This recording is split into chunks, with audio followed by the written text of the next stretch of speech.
Bom dia, um feliz dia. Hoje, 2 de maio. Vamos fazer uma recapitulação rápida aí da lição que nós estudamos durante a semana. Bom, essa semana nós estudamos as Nações, parte 2. Isso.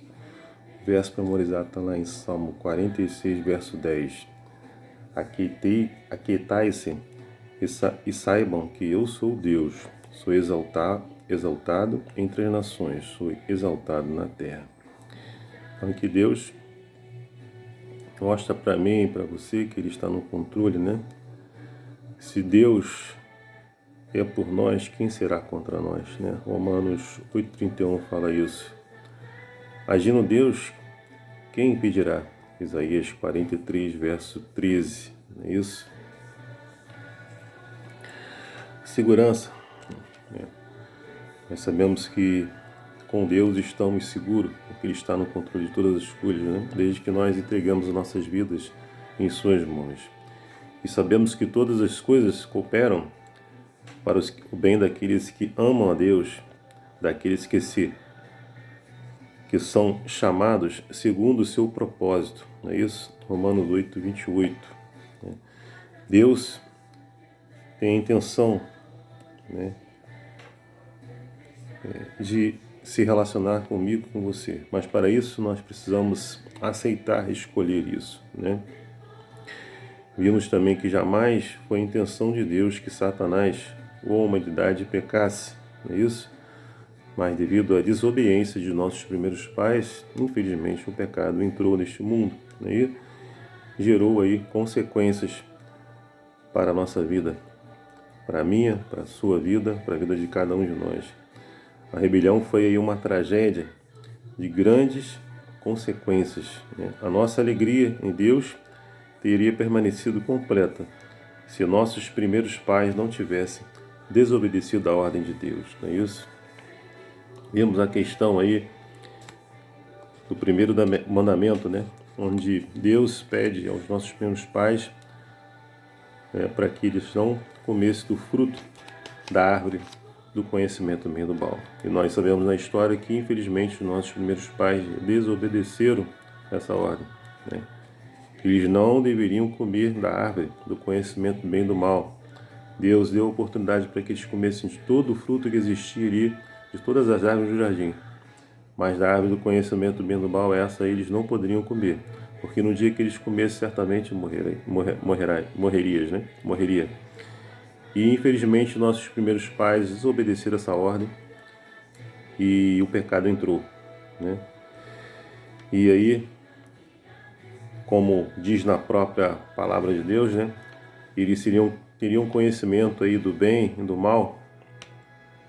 Essa mensagem revela que Deus queria poupar seus filhos do sofrimento e da morte. Mas, infelizmente, devido à desobediência de nossos primeiros pais, infelizmente o pecado entrou. E hoje nós estamos sofrendo a consequência desse pecado. Vimos também a questão da profecia lá de Daniel 2, onde nós vemos aí que o rei Nabucodonosor teve aí um sonho. Esse sonho só foi possível ser revelado por Daniel, que estava cativo, assim como todo o povo, né? Estava cativo ali devido à desobediência também desse povo, de não guardar os mandamentos, os estatutos, os juízos do Senhor e não ter os testemunhos do Senhor em vista, mas estavam fazendo tudo de errado. E ali o povo, né, foi levado cativo. O rei Nabucodonosor pega, né, sitia a cidade de Jerusalém e leva todas as pessoas cativas. E nesse momento, lá em Babilônia, o rei Nabucodonosor tem um sonho. Esse sonho é revelado aí por Daniel. Ele fala aí de uma estátua, né, onde a cabeça era de ouro, simbolizando aí o reino de Babilônia. Peitos e braços de prata, simbolizando aí o Império Médio-Pérsia, né? Ventres e os quadris de bronze, simbolizando o Império Grego, né? E pernas e ferro, simbolizando aí Império Romano, e pés, ferros e barro, simbolizando aí o Império Romano aí restaurado, não é isso? E nós vimos que sem auxílio de mãos, não é isso? Uma pedra atinja os pés da estátua, né? Essa pedra simboliza o reino de Deus que seria instalado, né? Essa profecia revela que os seres humanos não estão protegidos ou melhorando. O reino eterno de Deus é a única esperança para a humanidade, não é isso? Então, o reino de Deus será eterno, né? E preencherá toda a terra. Isso nos mostra que não devemos colocar nossa esperança nos reinos terrestres, mas a nossa esperança deve ser unicamente nesse reino, o reino eterno de Deus, que vai ser instalado, né, juntamente com a volta de Cristo Jesus. Que essa seja a minha e a sua esperança. Diferente de Daniel 2, onde o rei Nabucodonosor tem um sonho, em Daniel 7, o próprio Daniel tem um sonho, né? Lá, nesse sonho, Daniel viu essencialmente a mesma coisa em que Nabucodonosor, mas da perspectiva diferente. Em vez de uma estátua, ele contemplou nações surgindo do mar, com o vento agitando a água, e as nações estavam em conflitos constantes, causando aí mudanças perpétuas no poder. A Bíblia usa essas ilustrações de nação e ondas para descrever o tumulto entre as nações. Nós vimos que o leão lá simbolizava Babilônia, o urso, Médio-Pérsia, o leopardo, a Grécia, e o animal terrível, Roma, não é isso? Vimos que esses poderes terrestres surgirem em meio aos conflitos e caos, fortalecendo-se por meio do domínio de outros seres humanos, não é isso? A humanidade buscava aí um governo independente de Deus, mas isso sempre traz o quê? Consequências desastrosas, não é isso? A perda de autonomia durará até o fim, quando Cristo for restaurado ao seu lugar como rei.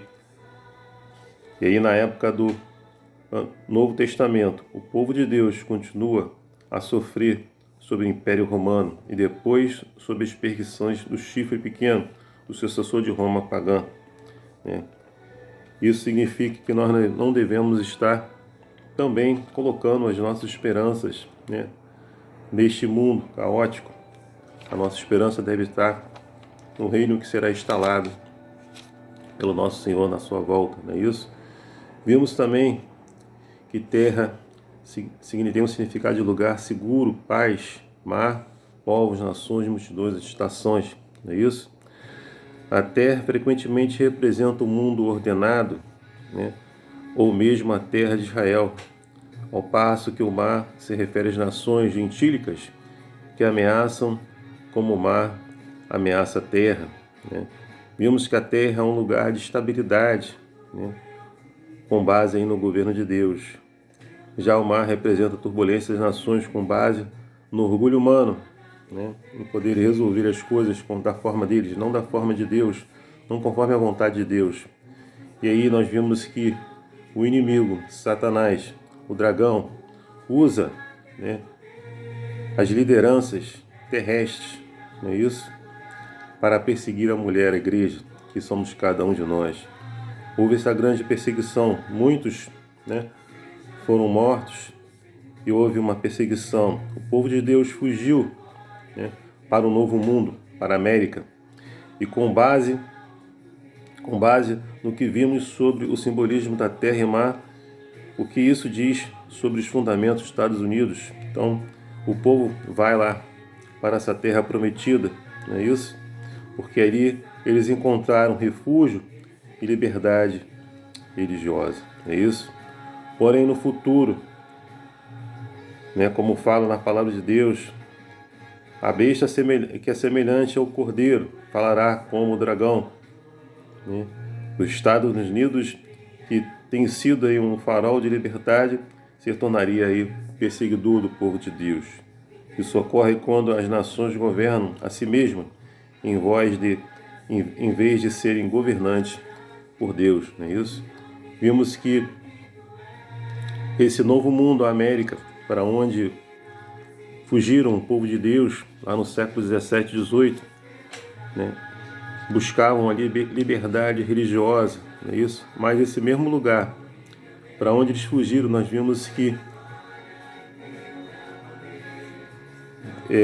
o povo também vai ser perseguido, né? Nesse momento. A mensagem de Deus para o tempo fim teria alcance mundial, terra e mar, alcançando todas as pessoas. Ele chegaria a todas as nações, né? Nós vimos que lá no livro de Daniel, como fala Daniel 2, 12, 4, fala que tu, porém, Daniel, encerra as palavras e sela o livro estava selado. E aqui em Apocalipse o livro está aberto. A mensagem, né, que Deus quer passar para mim, para você e para cada um de nós está disponível para que o conhecimento possa se multiplicar e você e eu possamos saber o que realmente vai acontecer. E a que Deus devemos seguir, ao Deus verdadeiro, né, que toda a honra, toda a glória seja dada a Ele, não é isso? Sabemos que a nossa missão é agora levar essa mensagem do Evangelho a todas as nações, a toda língua, tribo, povo, não é isso? Como diz lá a mensagem dos 3 anjos, ele fala, vi um anjo voando, essa mensagem tem urgência, né, pelo meio do céu, tendo o Evangelho eterno para pregar aos que se assentam sobre a terra e a cada nação, tribo, língua e povo, dizendo em grande voz, temei a Deus e dai glória, pois é chegada a hora do seu juízo, e adorai aquele que fez o céu e a terra, o mar e as fontes das águas. Essa é a minha missão, é a sua missão. Devemos levar a mensagem de Deus para todo mundo, sem restrições para todos, para que eles possam conhecer a verdade, né, e escolher de que lado vão estar, né? Jesus está voltando, nós devemos estar preparados, né? E para isso devemos levar o Evangelho, para que todos conheçam a verdade e tomem essa decisão ao lado de Jesus. Ele foi forte para executar justiça sobre aqueles que desprezam a misericórdia de Deus. E os sinais de sua humilhação são uma elevada honra. Os ferimentos do Calvário proclamaram o louvor e declararam o poder de Cristo. Que você e eu possamos estar aí se preparando para esse grande dia, né, onde o reino de Deus será instalado assim que Cristo voltar, e Ele está voltando. Por isso que temos que estar nos preparando e levando essa mensagem para que outras pessoas venham conhecer e ter a sua escolha ao lado de Cristo. Toda a honra, todo o poder, toda a glória é para Ele. Que Deus te abençoe e te dê uma sexta-feira abençoada para você e para sua família. É meu desejo, minha oração. Amém.